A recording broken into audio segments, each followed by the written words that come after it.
Buenas noches, bienvenidos y bienvenidas a TV Foro.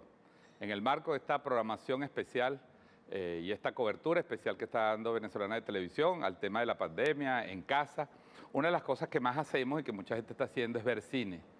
Y hemos querido entonces abrir estos espacios de debate alrededor de películas conocidas, de temas que nos conecten con la realidad, porque el cine, además de ser un entretenimiento, tiene que ayudarnos también a pensar la realidad. Y hoy vamos a ver una película que nos ayuda, no vamos a ver la película, por supuesto, vamos a hacer el programa alrededor de la película, que nos ayuda a pensar en temas muy importantes para nosotros. Estamos aquí con Freddy Yáñez, el presidente de Venezolana de Televisión. Bienvenido, Freddy. Gracias, William.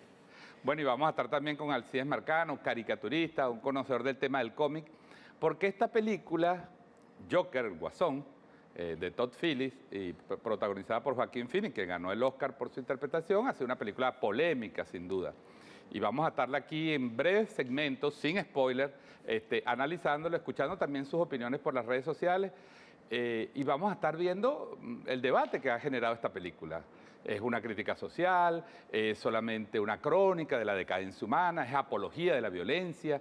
Hay distintas opiniones sobre esta película, muy interesante sin duda alguna. Así que, sin más, vamos a comenzar este TV Foro de hoy. Vamos a ver este video introductorio que nos resume un poco el tema de hoy, la película de hoy que vamos a estar viendo en TV Foro. Y los invitamos a todos ustedes a escribirme a mi red social, @planwap en la red social Twitter, para estar compartiendo también opiniones aquí en el programa de hoy. Así que hoy, el Guasón, el Joker en TV Foro. Adelante. Todo parecía un chiste. Aparentemente de eso va esta película, de la comedia, de un hombre cuya misión de vida es hacer reír a los demás, aunque su propia risa sea un tormento.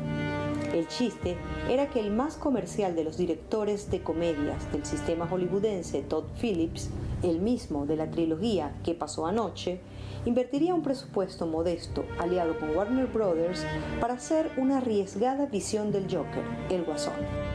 Con un costo que no llegó a los $70 millones, Joker ha logrado recaudar más de $1.000 millones y obtener reconocimientos en el mundo del cine de autor como el León de Venecia y el Oscar al mejor actor para Joaquín Phoenix, entre otros premios, y ser reconocida por toda la crítica como una de las 10 mejores películas del 2019. Parecía un chiste que un personaje del cómics del universo DC, la antítesis de Batman, iba a ser un drama profundo de revisión psicológica y denuncia social. La promoción y polémica previa al estreno ya auguraban el éxito que tendría en las salas. A pesar de la mala publicidad y el lastre de sus predecesoras, era un clásico repetido en búsqueda de originalidad, y su llegada generó bastantes opiniones a favor y en contra. Era en serio y no una broma que Phillips le pidiera al consagrado Martin Scorsese que produjera la película y que también decidiera homenajearlo en la puesta en escena. ¿Por qué quieres ser taxista? No duermo de noche. Paso las noches en trenes, metros, autobuses. Pensé, de seguir haciéndolo sería mejor cobrar. Y la revelación de la temporada en su debut televisivo, Rupert Pupkin, el nuevo rey de la comedia. El director ítalo-estadounidense ya había sentenciado que los géneros cercanos a Marvel y a DC no eran cine. Leyó el guión, hizo algunos aportes, consintió que su mano derecha produjera el film, Emma Tillinger-Koskov, pero ni siquiera se tomó la molestia de verla. Cuando le preguntaron a Phillips por qué abandonaba su zona de confort para incursionar en otro género que no era la comedia, pero que le rendía culto a la misma, respondió que ahora no es fácil hacer reír a la gente con cualquier temática, porque todo debe estar inscrito en lo políticamente correcto. Entonces, Phillips se arriesgó con otro género por temor a no ser ya cómico, uno de los leitmotiv del Joker, un payaso con un drama que no hace reír. Joker es una historia de posibilidades abiertas. Se desarrolla estéticamente en los años 70-80, pero puede ser hoy en día. Tiene personajes que pueden ser cándidos pero también perturbados, en una cámara que se acerca demasiado a la intimidad incómoda y después se aleja a realizar una panorámica social.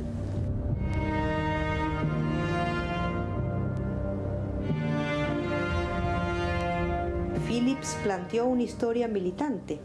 ¿Es un antisistema activo? No.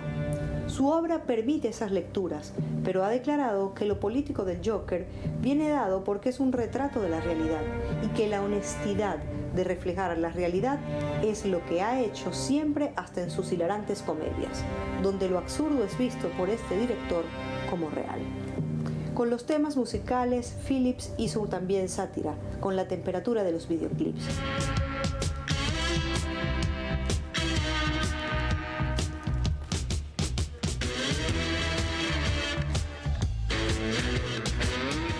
Lo que retrata el Joker de la sociedad, de un ser humano y de las enfermedades mentales nos hace reflexionar seriamente en las injusticias y reconocer que estas aristas no son motivo de risa.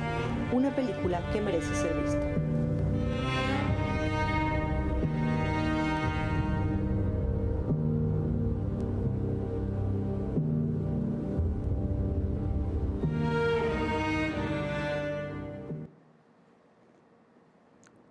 Sin duda, como dice Ana Teresa Pérez en esta cápsula, en este video, una película que merece ser vista. Vamos a comenzar este análisis sobre los temas que giran alrededor del Joker, su origen, una película que viene del tema del cómic, que viene de historias del pasado, que está asociada a una línea fílmica comercial, que es la línea fílmica de los superhéroes, de Batman.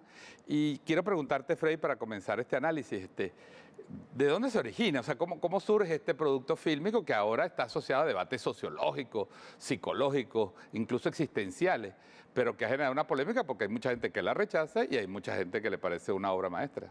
Es una película desafiante, sin duda alguna, en los dos sentidos. En el sentido del propio imaginario del cómics o del cine de superhéroes, porque inscribe una biografía del Guasón, del Joker, que no existía. Es decir, el Joker es el malvado sin génesis, es la antítesis de Batman, en el sentido de que mientras Batman es lacónico, es melancólico, es oscuro, el Joker es alegre, es jovial, es colorido.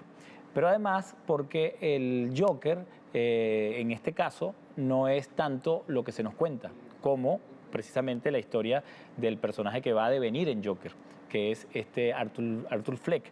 Arthur Fleck es un hombre común y corriente que se va desmoronando durante toda la película y al final, en una especie de autopoiesis, de resurgencia, se convierte en el Joker. Entonces, por un lado, subvierte ya el imaginario y toda la literatura del cómics en cuanto a que le pone una vida que no está inscrita allí. Digamos que la única vez cuando se habló del Guasón como el origen de ese personaje, fue en el cómic de Alan Moore, creo que fue en 1988, cuando se dice, bueno, el Guasón es un tipo que trabajó en una empresa de químicos, lo botaron, se metió a comediante, le fue mal, tiene una esposa que está embarazada y se une a una banda de criminales.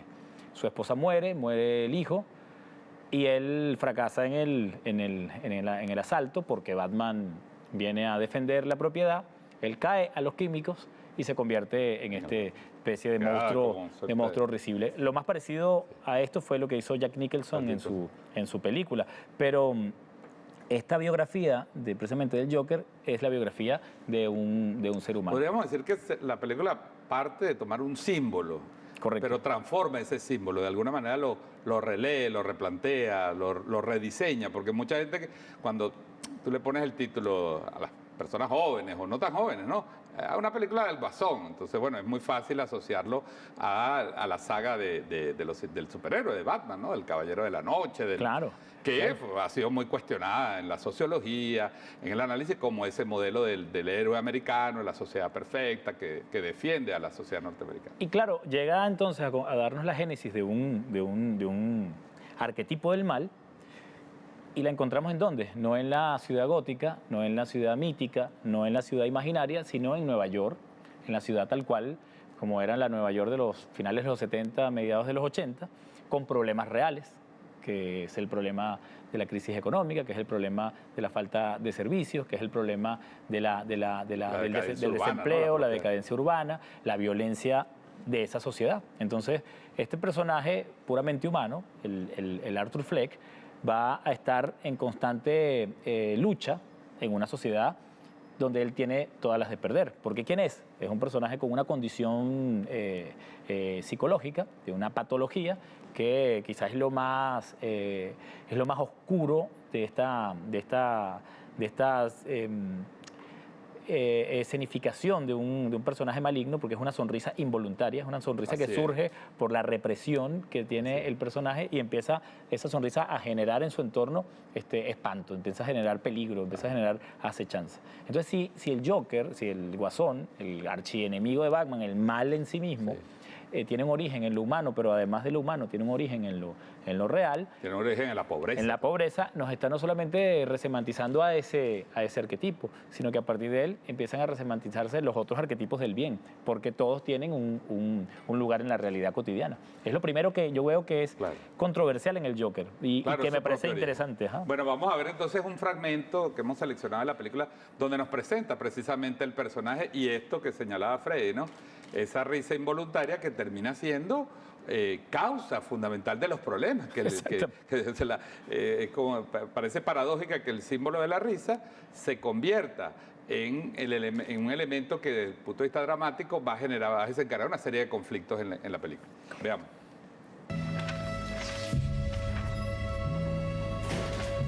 No importa quién sea o dónde viva.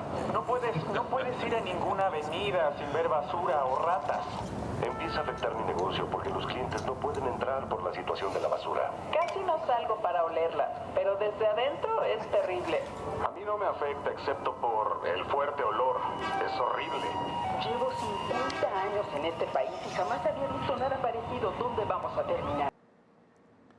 Bueno, ya la película nos atrapa esos primeros minutos porque presenta como el entorno, pues la ciudad hostil, el ambiente, un payaso que es pateado, ¿no? Alguien podría decir, bueno, todo mal, toda violencia tiene origen en la violencia. Hay una metáfora allí en esta escena, en esta primera escena que ya te engancha con lo que va a ir pasando después, ¿no? Y que además nos empieza a contar no la historia ya de un individuo, como pareciera que fuese el asunto, sino en paralelo la historia de un país o la historia de una comunidad. De una sociedad. Que todos están en una sociedad, que todos están sumidos en unas condiciones violentas en sí mismas. Y luego la película lo que nos propone es la reflexión en torno a la violencia. Es decir, ¿dónde está la violencia realmente?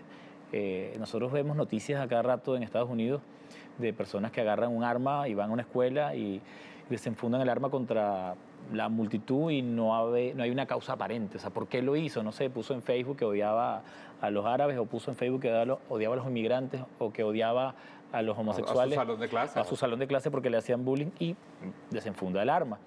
Pero nadie piensa cuáles son las condiciones que están produciendo a este sujeto. O sea, detrás de este sujeto que es de pronto violento, como que los medios de comunicación nos lo presentan como el desviado, como el deforme, como el que no sigue las reglas. Pero bueno, hay que hacer entonces una arqueología de la violencia. ¿Dónde está ese origen de esa violencia? ¿Cuál es la génesis de que constituye a un sujeto en violento y a que llamamos violencia? Sí. En estos primeros minutos, Freddy, el director, nos presenta a la ciudad también, ¿no? Parte de lo que va a ser el entorno donde se van las calles, ¿no? Y tú lo decías al principio, ¿no? Hay una obvia alegoría a la ciudad de Nueva York, que de alguna manera siempre estuvo asociada al debate sobre que si Ciudad Gótica estaba inspirada en un sitio real, ¿no? Eso que es llamada la capital del mundo, que hoy es sede de una tragedia. Sí. Y vemos en los primeros segundos de la película la referencia a la decadencia urbana, las ratas tomando la ciudad, ¿no? Como una noticia, ¿no? Como una gran noticia de la ciudad, es que la ciudad está siendo tomada por las ratas. Hoy Nueva York está tomada por las pandemias. Ahí vemos de alguna manera también un enlace con el cine de Martin Scorsese, por ejemplo. Hay un guiño fuerte, totalmente. Un guiño fuerte, no solo en Nueva York, sino también en los personajes que van a ir tejiendo como unas referencias ya en el cine, y sobre todo en este cine, que es un cine que se pone al margen de la fábula norteamericana, del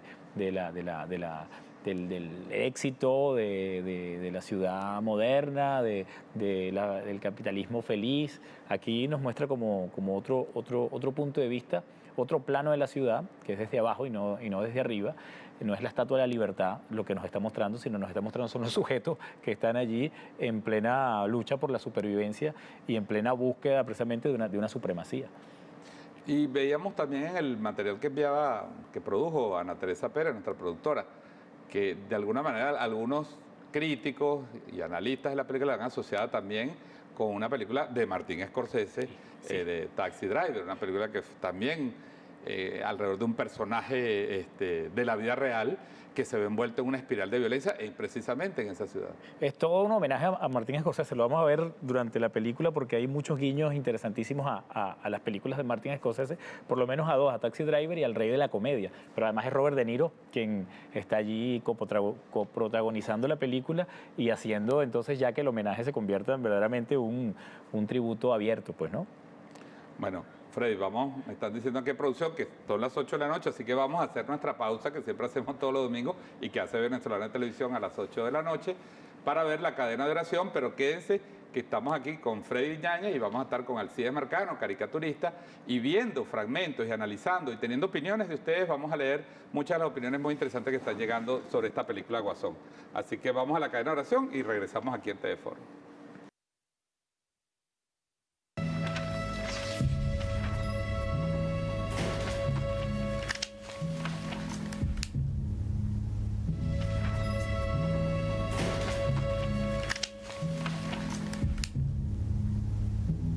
Solo espero que mi muerte tenga más sentido que mi vida.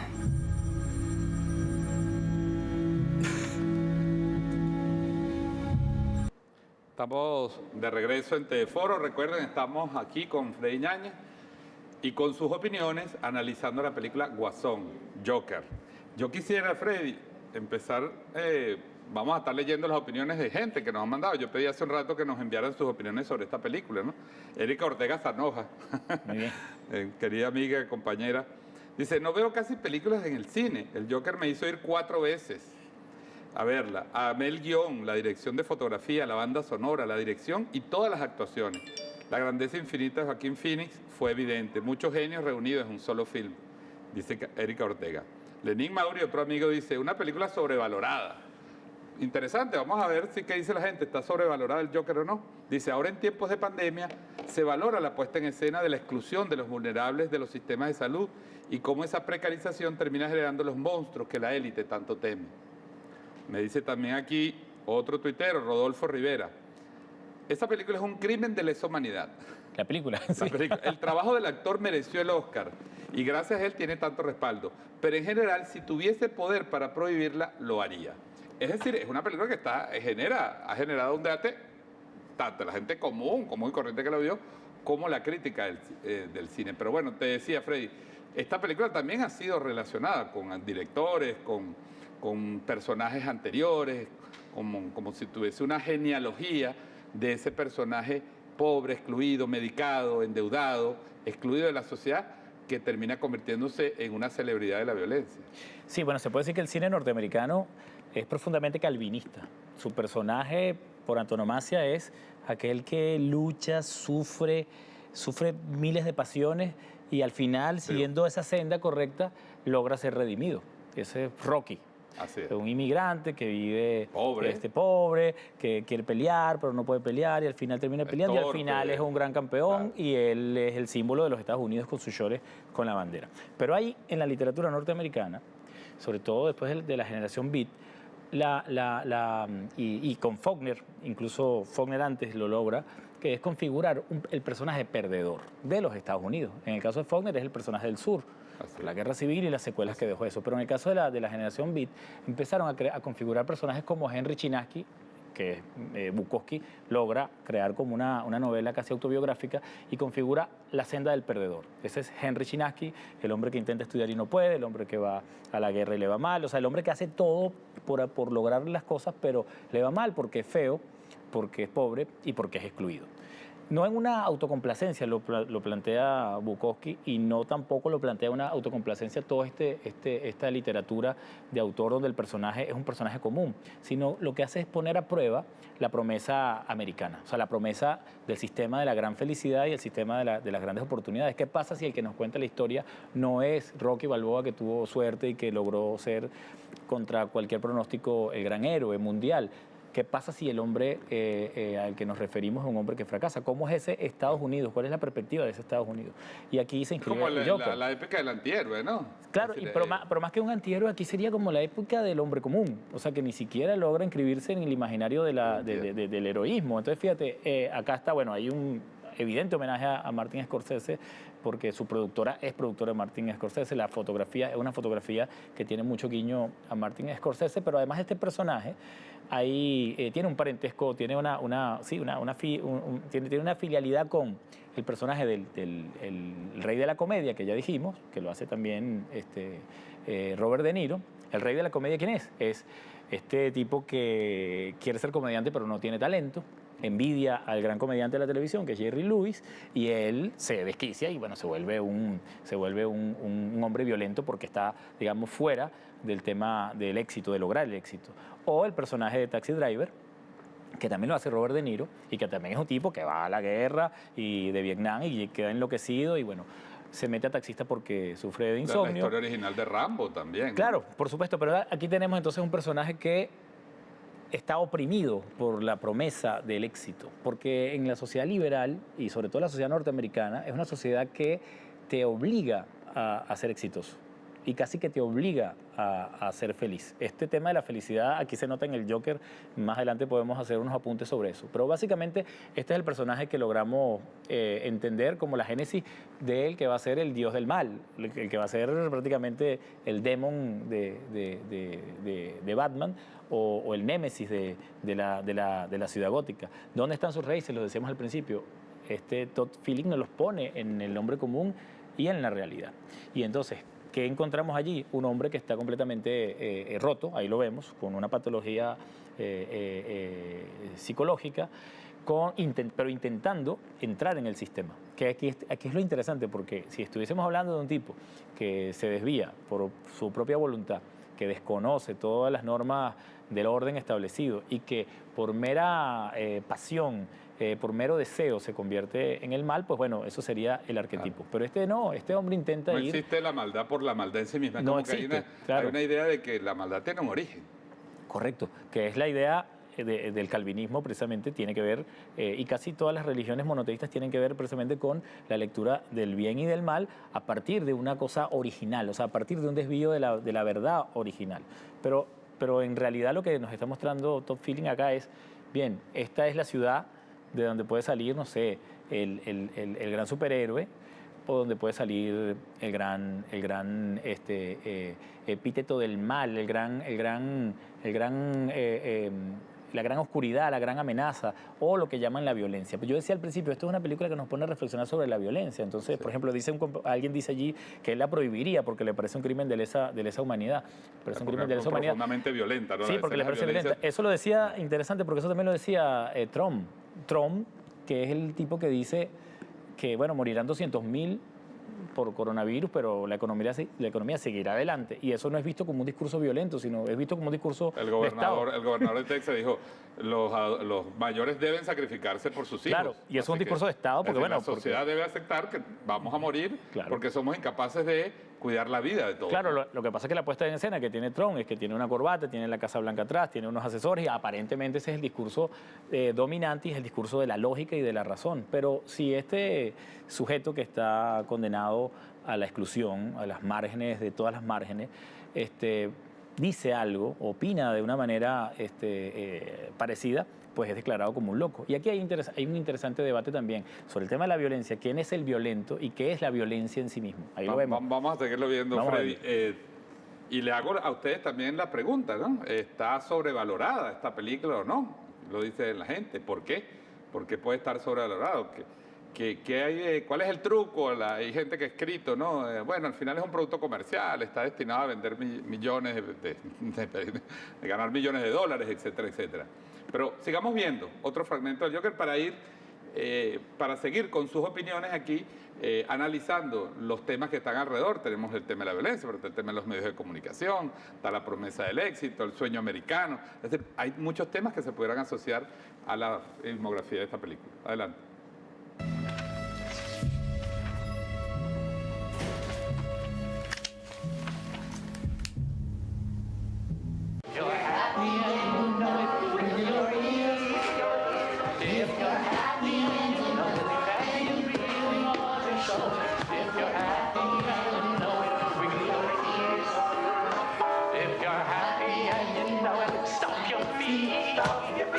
If you're happy and you know it, stomp your feet.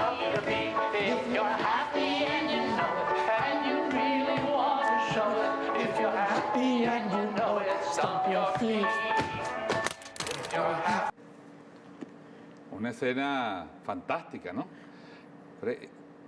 Podríamos nuevamente analizar muchas cosas alrededor de esa escena, ¿no? La precariedad del trabajo, ¿no? Él está desesperado, él es pobre, depende de un trabajo. Si pierdes ese trabajo, que lo pierde de una manera increíble y honescana, burlesca, ¿no? Tiene un arma para protegerse de las palizas y se le cae en medio del trabajo y es expulsado, es botado de su trabajo. Todo lo que nos muestra Todd Phillips al principio, en la primera parte de la película, es una especie de tragedia. Una tragedia común, ordinaria, pero es una tragedia. Cuando tú la ves en otro, dices, es una tragedia. Todos la vivimos. Vivimos la cita que pone Michael Moore, porque un poco la reflexión que hace Michael Moore sobre la película es que tiene que ver con el fracaso de un sistema social donde lo público no existe, donde los sujetos son obligados precisamente a canibalizarse por lograr la mínima protección social y aún así es insuficiente. Y bueno, vemos entonces a un Arthur Fleck que se está desmoronando, que se va destruyendo y empieza a tejerse como una tragedia, ¿no? Una tragedia que incluso llega a tener movimientos, como tú dices, absurdos. Una tragedia que es tragedia porque se reduce al absurdo. Esa pistola que es para defenderse de una ciudad que es hiperviolenta, pero que depende de quién tenga la pistola. Entonces depende de quién la tenga.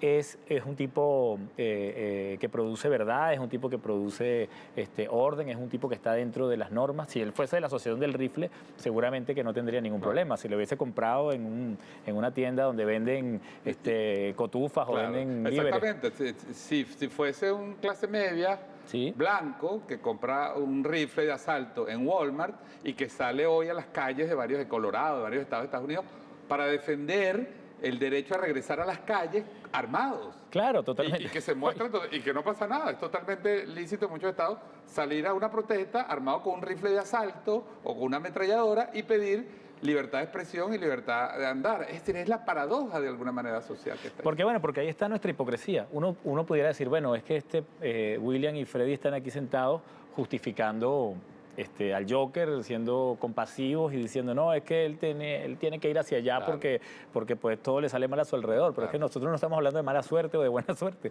La suerte de él está echada, es un destino. Él nació pobre y en Estados Unidos y en cualquier parte del mundo, en la sociedad capitalista, si usted nace pobre, usted va a morir pobre y muy temprano en la vida. Eso es así y eso es lo que nosotros pudiéramos entender como la tragedia. Solo si tú aceptas que ese destino es tu destino y lo sufres y lo vas espiando paso a paso, pues bueno, tú serás redimido luego en otro plano de la existencia. Eso es lo que justifica verdaderamente este frágil equilibrio del capitalismo. Pero ¿qué sucede, como va a pasar con el Joker, cuando su vida se mueve de la tragedia a la comedia? Ahí me parece interesante porque es una de las anotaciones que hace el personaje.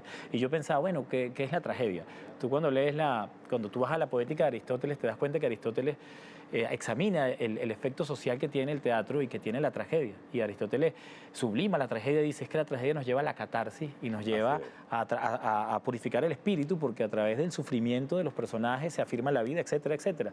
Pero luego Aristóteles dice, hay otra cosa que se llama la comedia, para donde no deberíamos mirar, porque en la comedia está lo más terrenal, lo más básico, está la deformidad, está la tontería, está el vacío. Y yo pensaba con este tema de la risa, no sé si es una interpretación completamente libre, yo no soy crítico de cine, yo solo veo una película y me produce relaciones y me interesa hacer de las películas las posibilidades de entender nuestra propia realidad. Recuerda el clásico El nombre de la rosa, ¿no? El nombre de la rosa plantea una situación donde la risa es lo subversivo y lo pecaminoso. De hecho, es el libro cómico. Teológico, hay un debate teológico sobre la risa, ¿no? Pero hay un libro cómico que es el libro que está envenenado y es el libro que produce precisamente el ejemplo, ¿no?, del castigo, ¿no? La risa, claro, lo que le quita, morir, porque la risa le quita peso, gravedad a la existencia. Y el sistema, este sistema capitalista necesita que los seres humanos sientan desde que nacen la gravedad de la existencia, o sea, que nacer es un hecho doloso. O sea, tú naces debiendo. Bueno, porque hay una promesa de redención. Claro, pero primero tú naces con la conciencia de que debes y por tanto no te revelas a tu deuda porque naces pobre. El caso, bueno, de la mayoría de los seres humanos que vivimos o que han vivido dentro de un sistema capitalista. Y luego aparte que naces debiendo, tienes también la deuda doble de redimirte. O sea, naces con una deuda o con una carga en contra y luego tienes que hacer de todo para que eso pueda ser perdonado. En el plano material es el trabajo, el esfuerzo, el trabajo que es la explotación, el esfuerzo, el estudio y seguir por ese camino. Pero ¿qué pasa si tú sigues ese camino y al seguir ese camino resulta que no hay una luz al final del túnel, sino que la luz al final del túnel es el tren que viene en contra de ti? ¿Qué pasa cuando compras la promesa y esa promesa no se termina cumpliendo? ¿Qué genera eso? Violencia. Va a generar violencia. Yo quisiera seguir comentando aquí las opiniones que nos están llegando por las redes sociales de muchas personas, porque fíjense, aquí nos dice, vamos a buscarla aquí. Aquí dice Maricela Matute. Ajá, Maricela dice: pocos han mencionado acerca de Joker la responsabilidad que tenemos quienes hacemos televisión, ese mundo con el que delira el personaje, al que se aferra con ilusión, ese mundo en el que se ve triunfante solo porque es aceptado por un presentador de TV y que trae al final una consecuencia. Es para pensar, dice. Sí, vamos a entrar en esa parte, Maricela, porque, y usuarios, porque se va a analizar esta parte del desarrollo dramático de la película, que es lo que tú dices. La tragedia no es solo ser pobre y ser excluido, la tragedia es que no vas a ser exitoso nunca. Claro. No vas a ser exitoso, y el sistema mismo te va a usar para burlarse de ti, y ese es el clímax en el hilo dramático que va a llevar a la explosión de esa violencia contenida. Pero te decía que aquí me dice, un comentario cinematográfico de Héctor Matos Chávez, dice: el filme me recuerda un poco la obra de Stanley Kubrick, La Naranja Mecánica. Ok, claro. Hay una referencia también, incluso la forma en que está filmada la película. Sin duda alguna es un tema para los que les gusta, pues ese comparativo entre las películas, la filmografía de los distintos directores. Y Héctor Cabeza dice, muy en la línea de Freddy, me parece que es un reflejo verdadero de la sociedad más sufrida de Estados Unidos. Muy interesante analizar. Es en una gran parte de la población, lástima, que es invisibilizada por las televisoras, o sea, el ser anónimo, pues. Fíjate que el Joker se ha convertido en un héroe, pero anónimo, con la máscara de payaso. Claro. Y va a ser acusado de liderar un movimiento que él nunca ha pretendido liderar. En Estados Unidos solo se muestra lo bueno de ese país. De alguna manera la película se revela contra eso. Pero veamos, esa violencia entonces que se va a desarrollar en la película, ¿a partir de qué elemento surge? Veamos.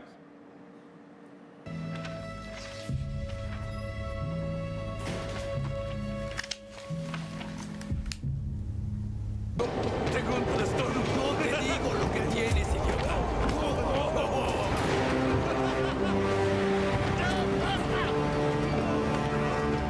Te gusta patear, ¿eh? Que no se mueva, que no se mueva. No te levantes, Rick.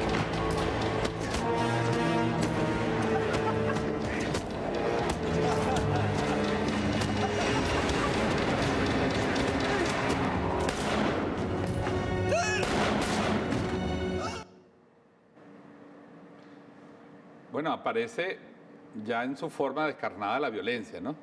Dice que uno pudiera decir, en el metro, en el subterráneo, viajan todas las clases sociales. Sí. Pero se produce una confrontación, es decir, los niños bien se pueden burlar y patear al payaso, al pobre, al que va solitario, porque se ríe, ¿no? Sí. Entender cuál es la risa. La risa tiene ese efecto de provocar una reacción social. El que se ríe parece que se burla del otro y se genera entonces una situación donde aparece la violencia como un elemento determinante en la película. Y porque, al final de cuentas, es quien ríe, ¿no? Se está riendo el desviado, se está riendo el infame, se está riendo el perdedor. El que no se debe reír. No se puede reír. Ese no es su papel en la vida. Él se está moviendo de la tragedia a la comedia. O sea, está dándole un vuelco a su destino que no le corresponde. Porque claro, uno puede decir, aquí empezó la violencia porque hay tiros. Aunque yo debo decir que esta película no es violenta en el sentido de que vamos a ver explosiones. Hay mucha más violencia en otras películas y hay mucha más violencia en comerciales, y en series infantiles. Y en series infantiles. Aquí la violencia la violencia profunda está en la carga psicológica que va a tener la película contra el espectador, es decir, porque siempre te va a poner en el papel de la contradicción. Por ejemplo, nosotros entendemos que matar no está bien, es un pecado desde el punto de vista religioso y es un delito desde el punto de vista jurídico, no está bien. Y creemos que la vida es sagrada. Entonces, muy bien, esto es así, tú tienes esos valores, estás viendo la película, Y cuando ves que este personaje, Arthur Fleck, está siendo atacado por una banda de tipos en el metro, entonces sientes que la violencia empieza ¿cuándo? La violencia empieza cuando él saca el arma y mata al otro, o la violencia empieza cuando se produce la escena de una confrontación y de un abuso. Por eso es interesante que el tema de la violencia lo desmenucemos muy bien, porque la violencia, como así decir, solo violencia, tiene una carga ideológica y una carga política que es interesante. ¿Quién la ejerce? Como tú lo decías, si son blancos, protestantes y anglosajones que lo están haciendo. Después se va a descubrir que son banqueros. Que son banqueros, ellos son unos banqueros en este caso, y hay una crítica ahí que es bastante profunda. Pero también hay un tema de la enfermedad en el Joker que a mí me parece como interesante. Yo creo que Todd Phillips no lo pone como un enfermo mental para politizar el problema desde una perspectiva de biopolítica o para el tema del sistema de salud, sino que él tiene que crear un personaje humano profundo. Yo creo que se le pasa un poco la dosis de melodrama, porque la vida de él es verdaderamente invivible. O sea, tiene una madre que ya vamos a saber de cuál es su relación con él, y tiene unas condiciones que son verdaderamente la condición del perdedor per se. Pero cuando él te muestra antes la ciudad, él te está mostrando una ciudad que está loca. O sea, el tema de la locura y de la cordura aquí también como que se va moviendo de su eje central. El Joker tiene una patología, pero es la patología que está ahí, digamos, caricaturizada, está concentrada. Pero los demás alrededor, estos tipos que quieren violar a una mujer en el metro, que la están fastidiando. O sea, los tipos que le caen a patadas a otros por fíjate que interesante cómo el guión plantea dos cosas, ¿no? Hay una escena anterior que la vimos, donde él, por su problema de la risa incontenida, le produce una molestia a una señora. Ella va en un autobús con una pobre igual que él. Sí. Y la mujer lo desecha, pues. Después él le permite hablar, le permite leer la tarjeta donde él dice que tiene ese problema. Esto no lo dejan explicar a él nada. No. Él trata de explicarle por qué se está riendo. Un poco para decirle, no me estoy burlando de ustedes. Claro. Es decir, hay uno tiende a pensar, ¿no? No es que cada película, cada línea signifique algo. Evidentemente, como dices tú, hay mucho de melodrama, pero había que crear esa situación. Pero ciertamente la violencia social se ejerce porque es legítima, dicen algunos, porque la violencia la debe ejercer el Estado. Pero otros que no son el Estado también ejercen una violencia legítima, como esta agresión gratuita que vemos allí. Fíjate que dice aquí un usuario, Jesús Dique, dice, no es el tipo de películas que veo, pero no imaginaba ese guión. Evidencia el verdadero American Way Life, el sistema de vida americano, ese sistema capitalista que aliena al individuo y que desde que nace le debes tu vida al Estado, al sistema. Tal cual, naces endeudado, naces como en una existencia negativa, y tienes que siempre estar probando además que entras en el asunto. A mí siempre me ha llamado la atención de la película, la he visto, yo sí la valoro, y tal vez le doy un valor como obra de arte y como documento sociológico sustantivo, porque me muestran las contradicciones. A mí me interesan las películas que me muestren las contradicciones de las cosas. O sea, que no me muestren la vida en blanco y negro, sino que sobre todo me lleven a la opacidad. Toda la fotografía es una fotografía opaca. Toda la fotografía se mete en un ambiente donde tú sientes que van a haber muchas vetas, y que tú tienes que, entre esas vetas, moverte para poder tomar posición. Hay momentos en la película verdaderamente donde tú te distancias del protagonista, te distancias completamente, y hay momentos en el que eres tú el propio protagonista y te ves en situaciones como esta. Entonces, bueno, en fin, ¿qué es la violencia? La pobreza es violencia, la desigualdad es violencia, la discriminación es violencia, el bullying es violencia, el trabajo tercerizado es violencia, es decir, la explotación es violencia. Entonces, claro, yo creo que tenemos que desmontar la violencia de ejercer por nuestras propias manos la justicia, pero tenemos que continuar desmontando la violencia y decir, hay que ver cuáles son las condiciones laborales de las personas, cómo vivimos en la ciudad, qué hacemos con las personas que tienen una discapacidad, porque él tiene una discapacidad, él tiene lo que llaman una condición, tiene una discapacidad, y esa discapacidad lo marca para toda su vida. O sea, ¿cuántos de nosotros vemos a las personas que tienen alguna discapacidad como un igual? O sea, tenemos una cultura, nos enseñan eso desde pequeños. No, lo vamos convirtiendo en un valor, pero haciendo un trabajo ideológico importante, porque lo natural es que en la escuela y en cualquier lugar público... Hay escuelas especiales. Claro, se discrimine, al diferente se le acorrale. Entonces, bueno, al Joker lo tenemos que ver porque así está presentado en la película, no porque nosotros queramos, no es izquierdismo en nuestra parte, sino que así está presentado en la película como un tipo que tiene una condición que es pobre, que es explotado y que por lo tanto tiene cero posibilidades de cumplir con la promesa, pero la promesa pesa sobre él, porque si no la cumple, entonces él fracasa y es su culpa. Así es. Bueno, dice aquí, otros usuarios, seguimos compartiendo las opiniones de los usuarios. El caricaturista José Sosa, José Papel Sosa, como se hace llamar él. Dice, bueno, es complicado entender el análisis de la película, a pesar de los presentadores, no es posible transmitir la película. Bueno, no, hasta que no estén disponibles los derechos, no se puede transmitir la película. Pero, José, en línea si se consiguen enlaces para verla. Por alguna razón que yo desconozco, esta película está en muchos sitios para descargarse. Y lo mismo me pasó con Parásitos. Siendo películas famosas, con premios Oscar, muy laureadas, vamos a decir así, sin embargo ha habido una posibilidad de verlas en línea, absolutamente gratuitas, incluso de descargárselas. Mucha gente la tiene, me ha comentado que la tiene descargada. Entonces hay un fenómeno con eso también ahora. Yo lo decía incluso cuando analizamos contagios. Decía que a raíz de la pandemia se disparó 5.000% la visualización de esa película a través de las redes, del internet.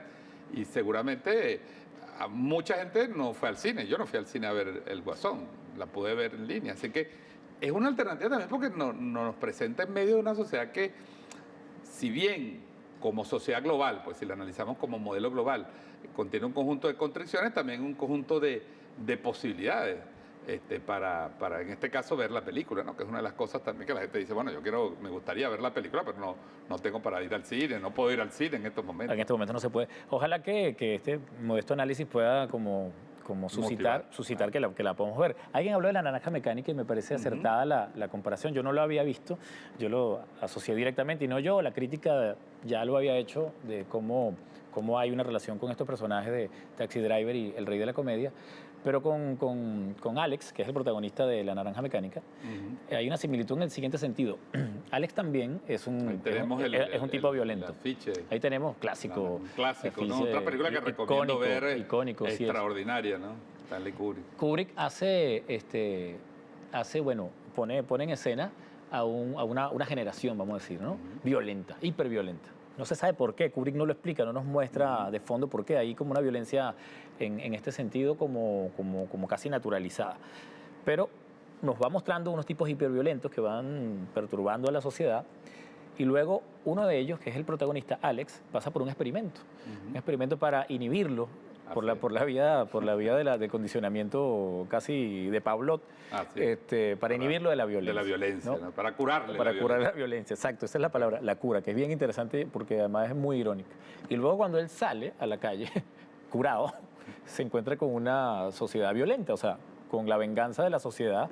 Hay una escena donde unos viejitos lo golpean y tal, y sus ex compañeros que ahora son policías, en fin, nos muestra que el sistema en sí mismo es la violencia. Sí, yo creo que si nosotros decimos el Joker, este personaje, es un personaje violento, tendríamos que tener suficiente valor para sostener nuestro análisis de la violencia en el propio sistema. Claro. Y entonces, lo mismo con la locura. Si el Joker está loco, nosotros tendríamos que entender que el sistema en el que estamos está loco, y es una fábrica de locos, y es una fábrica de violentos. Entonces las condiciones materiales, otra vez, son importantes aquí, se revelan como la gran paradoja a resolver. ¿Qué pasa con las condiciones materiales? Si las cambiamos, cambiaremos la producción de sujetos. Yo no soy determinista, pero tampoco puedo evitar pensar en estos hechos que no. Habría que reflexionar también sobre cambiar las condiciones culturales, ¿no? Porque correcto. Gran parte de la pobreza tiene que ver con la pobreza cultural. Correcto. Que nos llegue al sistema capitalista. Vamos a seguir viendo el Joker, pero quisiera antes leer este comentario de otro usuario, Alexis Rodríguez, que dice: el choque que genera la película en algunas personas, pues, una suerte de conflicto, ¿no? Porque, como dices tú, nos acerca, pero a veces nos genera rechazo también el personaje, es porque pone en evidencia que los superhéroes de Ciudad Gótica al final vencían a meros antihéroes surgidos de los suburbios de la ciudad real, la ciudad caótica. En la ciudad caótica pueden triunfar también los que no son héroes. Triunfar en el ambiente de violencia. Vamos a ver, Freddy, vamos a continuar viendo esos segmentos del Joker y seguimos aquí en este análisis con Freddy Yáñez y con sus opiniones, que les invito a seguir escribiéndonos a Teleforo en este análisis de la película. Adelante.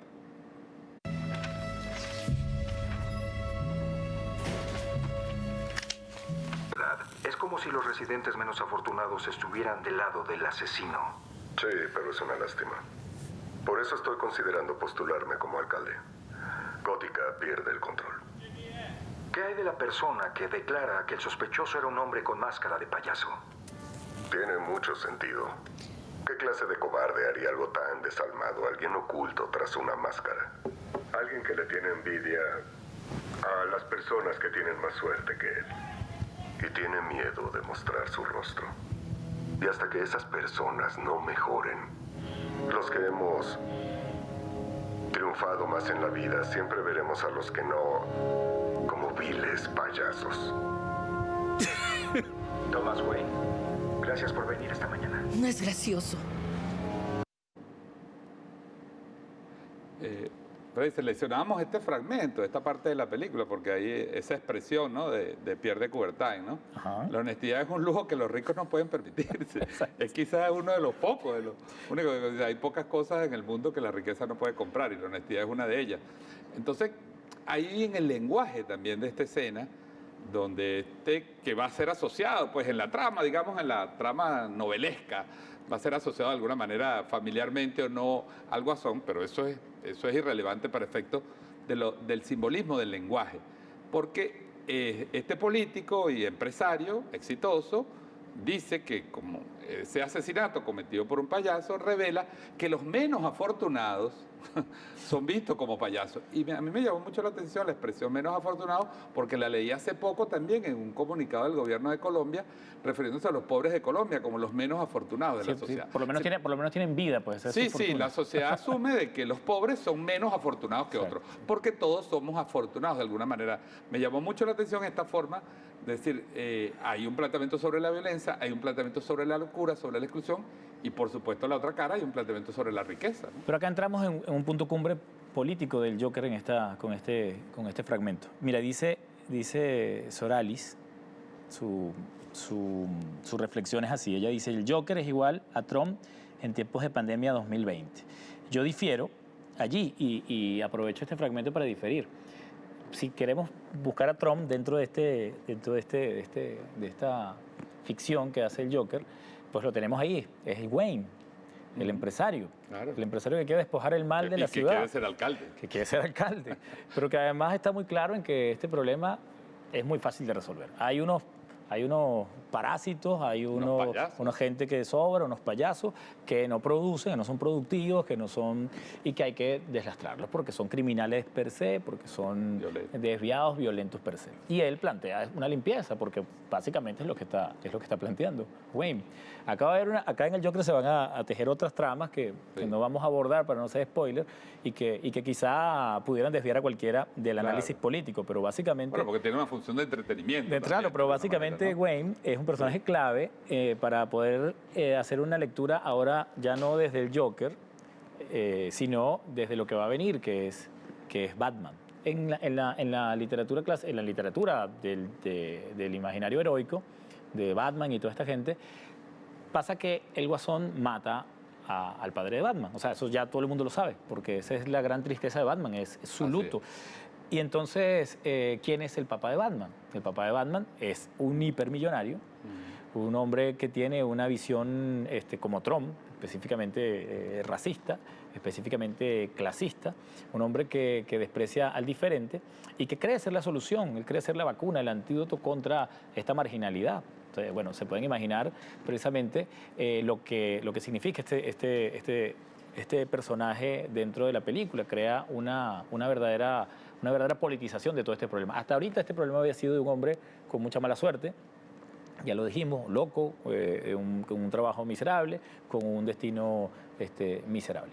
Cuando ocurre lo que ocurre en el metro, ya lo vimos, la película da un giro y empieza a convertirse ese hecho en un hecho de debate público en esa ciudad gótica o en esa ciudad de Nueva York sobre el tema. La mayoría celebra el asesinato de estos tipos, claro, ¿no? Y los medios de comunicación de alguna manera reivindican, ¿no? De alguna manera. Los medios de comunicación haciendo el show y haciendo dinero a través de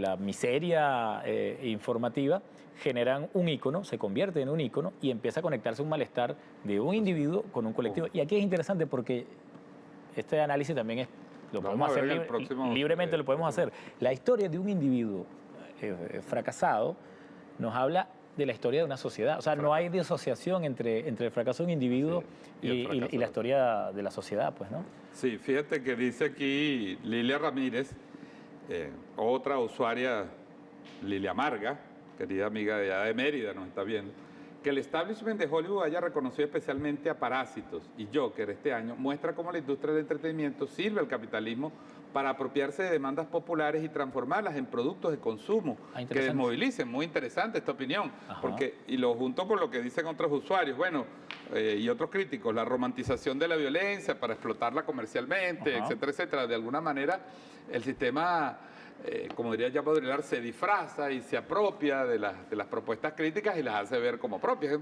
Es una lectura muy profunda. Sí, y Gustavo Pulido insiste en esta línea que hemos venido desarrollando. Dice, Joker logra reflejar de manera cruda la crueldad humana.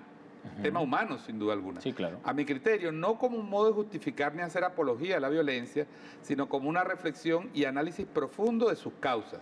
Excelente la iniciativa del programa. Bueno, muchas gracias, Gustavo, muchas gracias, Lilia, a todos los que están escribiendo. Vamos a ver el siguiente fragmento y continuamos aquí en el análisis con ustedes y con Freddy en TV4.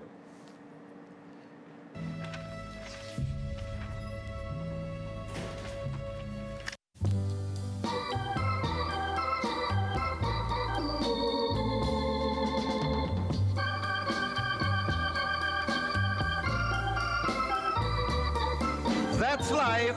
That's life. That's what all the people say. You're riding high in April, shot down in May. But I know I'm gonna change that tune. When I'm back on top in June. I said that's life.